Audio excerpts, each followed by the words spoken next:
Teman-teman kepikir nggak sih, mungkin saja ini adalah jawaban atas doa-doa Anda selama ini. Bukan karena kebetulan Anda sampai ikut webinar ini. Kita tuh seringkali memohon, berdoa agar diberi jalan untuk mengubah hidup, melunasin hutang, beresin cicilan, atau target atau impian yang belum kesampaian. Namun seringkali ketika jalan itu ditunjukkan, kitanya yang malah mengabaikan dengan beragam alasan yang ada aja. Lalu ketika hidup makin sulit, ngeluh, kenapa ya hidup saya kok kayak gini gitu ya? Kapan berubah? Nah loh, padahal jalan atau kesempatan sudah ditunjukkan di depan mata. Seperti kali ini. Oke, siap teman-teman? Ya, oke. Selamat datang di webinar Bisnis Rumah. Percepat cara Anda mencari uang dari rumah. Sebelum saya mulai, saya ingin tahu apa impian yang ingin Anda wujudkan dalam waktu dekat ini, teman-teman. Apakah ingin punya tabungan yang cukup? Atau mau punya impian atau ingin wujudkan impian dan bahagiakan keluarga, mau lunasin hutang dan cicilan mungkin ya, atau mau punya penghasilan tambahan yang besar, atau mau bisnis online dari mana aja, atau mau punya mobil dan rumah sendiri, atau ingin bisnis tanpa tinggalkan keluarga, atau mau liburan keliling dunia, umroh atau naik haji mungkin ya, atau mau punya passive income hasil dari online, atau mau punya aset nih, tanah, properti dari online, gitu. Atau mau punya bis sendiri yang bisa diwariskan. Kemudian atau mau punya toko ya, resto, butik, minimarket mungkin, atau bahkan mau punya pabrik sendiri atau perusahaan besar. Siapa yang mau? Nah, pertanyaannya, mengapa belum terwujud kemauan Anda tadi? Nah, seringkali untuk wujudin impian yang besar, itu butuh modal yang besar juga nih teman-teman.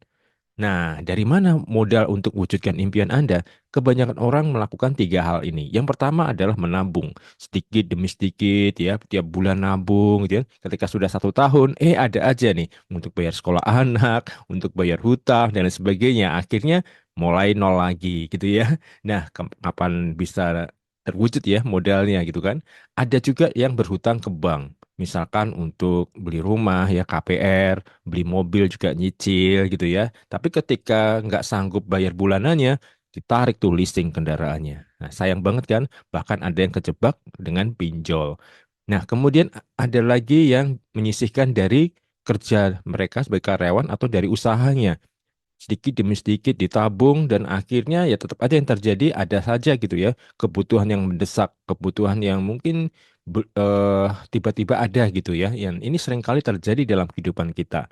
Nah, lalu gimana dong solusinya kalau ketiga hal ini rasanya kurang ideal ya untuk mewujudkan impian Anda.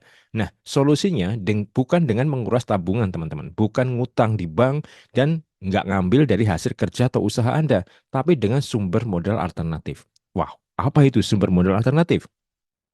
Yaitu caranya dengan menambah jam kerja Anda dan melipat gandakan jam kerja.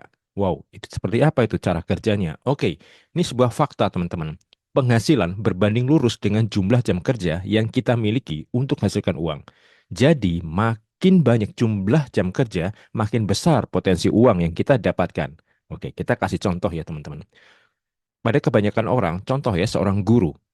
Kalau ingin menambah penghasilan, dia harus menambah jam kerja, misal dengan buka les private di luar jam mengajarnya di sekolah.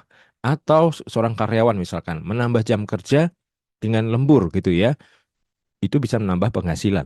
Atau kafe dan resto, menambah penghasilan dengan jam buka lebih lama. Minimarket juga demikian, menambah jam kerja operasional sampai 24 jam. Bahkan kalau misalkan sehari itu ada 100 jam, minimarket di Indonesia itu pasti ada yang buka sampai 100 jam juga, teman-teman ya. Karena apa? Yaitu tadi, makin banyak jumlah jam kerja, makin besar potensi uang yang kita dapatkan. Masuk akal? Kalau masuk akal, maka potensi masuk rekening juga makin besar, teman-teman. Oke. Nah, masalahnya nih, kita dibatasi 24 jam sehari.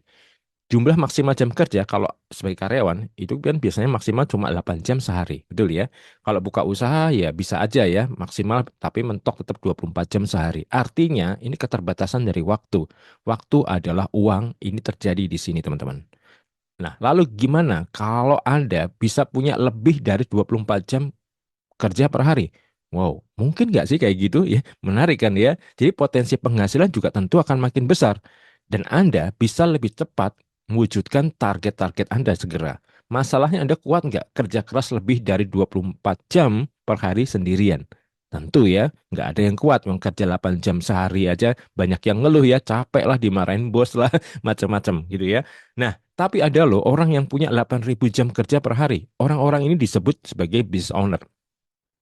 Mereka mendirikan perusahaan, company besar ya, yang mempekerjakan 1.000 lebih karyawan dan membeli jam kerjanya, yaitu dengan menggaji tiap bulan. Ya, bila kerja 8 jam per hari, maka total jam kerja seluruh karyawan itu sudah 8.000 jam kerja per hari, teman-teman. Jadi, seorang business owner perusahaan besar, dia lagi jalan-jalan gitu ya, seharian atau seminggu, sebulan, 2 bulan, nggak masalah, karena tiap hari ada 8.000 jam kerja yang menghasilkan buat dia. Mau nggak kayak gitu ya, punya lebih ribuan jam kerja dalam sehari, teman-teman. Nah, tapi ya ada risiko nih kalau Anda mau jadi business owner dari perusahaan besar. Yang pertama jelas butuh modal yang sangat besar ya. Kemudian menanggung bonus, THR, gaji untuk ribuan karyawan tadi ya dalam contoh ini. Kemudian Anda tentu harus harus siap hadapin problem-problem karyawan, SDM, serikat pekerja dan berbagai macam aturan pemerintah seperti perpajakan dan lain sebagainya. Wow, siap nggak? Kalau Anda nggak siap dengan ini, lalu gimana solusinya? Nah, jadi gimana kalau hanya di rumah Anda bisa punya 8.000 jam kerja per hari, bahkan tanpa memiliki risiko seperti yang dihadapi oleh seorang business owner perusahaan besar tadi. Mungkin nggak itu terjadi? Nah, teman-teman, ada caranya nih, memiliki 8.000 jam kerja per hari tanpa modal gede dan tanpa punya karyawan. Yaitu Anda butuh yang namanya faktor kali dan daya ungkit. Apa itu faktor kali? Faktor kali adalah metode untuk melipat gandakan hasil, sedangkan daya ungkit itu adalah metode untuk mempercepat hasilnya. Pertanyaannya, bagaimana cara mendapatkan ini? Faktor kali dan daya ungkit ini, gitu ya.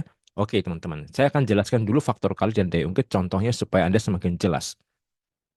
Contoh faktor kali adalah franchise atau waralaba. Mungkin Anda mengenal yang namanya McD, KFC, Alfamart, kopi-kopi kekinian yang lokal-lokal itu cukup banyak juga. Ya, mereka keluar budget untuk franchise itu cukup besar ya, ratusan juta sampai miliaran. Mungkin kalau lokal bisa di angka puluhan atau mungkin sampai ratusan. Nah, tapi teman-teman, yang saya maksud di sini adalah mereka tidak jualan sendiri. Jadi kalau Anda punya mie ayam, kemudian Anda franchise kan, jadi Anda nggak jualan sendiri, Anda punya cabang usaha. Anda membuka cabang-cabang yang akan bekerja buat Anda. Sehingga Anda mendapat persentase dari omset mereka. Nah, itu contoh franchise atau waralaba. Demikian juga ada jaringan distribusi seperti distributor, reseller, keagenan, affiliate. Mereka sama membuka cabang-cabang juga, teman-teman. Mereka merekrut distributor, mereka merekrut reseller, merekrut para agen, merekrut para affiliate untuk mendistribusikan produknya. Jadi nggak kerja sendiri gitu ya. Nah, itulah kerja cerdas. Adanya faktor kali, teman-teman. Nah, sampai di sini Anda paham ya. Bahkan mie instan yang Anda konsumsi, air mineral yang Anda konsumsi di rumah, itu menggunakan jaringan distribusi semua. Anda kan nggak mungkin beli air mineral langsung ke pabriknya kan nggak bisa ya. Anda belinya di warung, di toko, di supermarket gitu kan. Swalayan, supermarket, warung pun juga nggak langsung beli di pabrik melalui keagenan atau melalui distributor dan lain sebagainya, ya kan? Berlevel teman-teman ke atas. Nah, itulah jaringan distribusi dalam kehidupan kita sehari-hari yang menggunakan faktor kali supaya berbisnis dengan cerdas. Nah, kemudian ada yang namanya daya ungkit. Daya ungkit ini contohnya promosi dengan internet marketing atau digital marketing di media sosial. Tujuannya apa? Untuk melipat gandakan juga selain itu mempercepat penetrasi pasar sehingga pencapaian atau mencapai market itu jauh lebih cepat, lebih banyak, dan tentu bisa berefek viral. Nah, inilah daya ungkitnya. Sehingga promosi-promosi yang jadul, promosi-promosi lama yang sebelumnya dilakukan, itu akan semakin cepat lagi ketika menggunakan digital marketing. Nah, ini ya teman-teman ya, contoh dari faktor kali dan daya ungkit. Nah, masalahnya kalau Anda di usaha konvensional, faktor kali itu butuh modal gede ya teman-teman ya, seperti Anda bikin franchise gitu ya, McD, KFC gitu ya, Anda mau franchise itu miliaran teman-teman. Alfamart, Indomart ratusan juta sampai miliaran juga tergantung size-nya. Nah, tentu ini sangat berat bagi teman-teman yang masih memulai gitu, apalagi nggak punya modal. Lalu ada solusi nggak untuk mendapatkan faktor kali dengan modal yang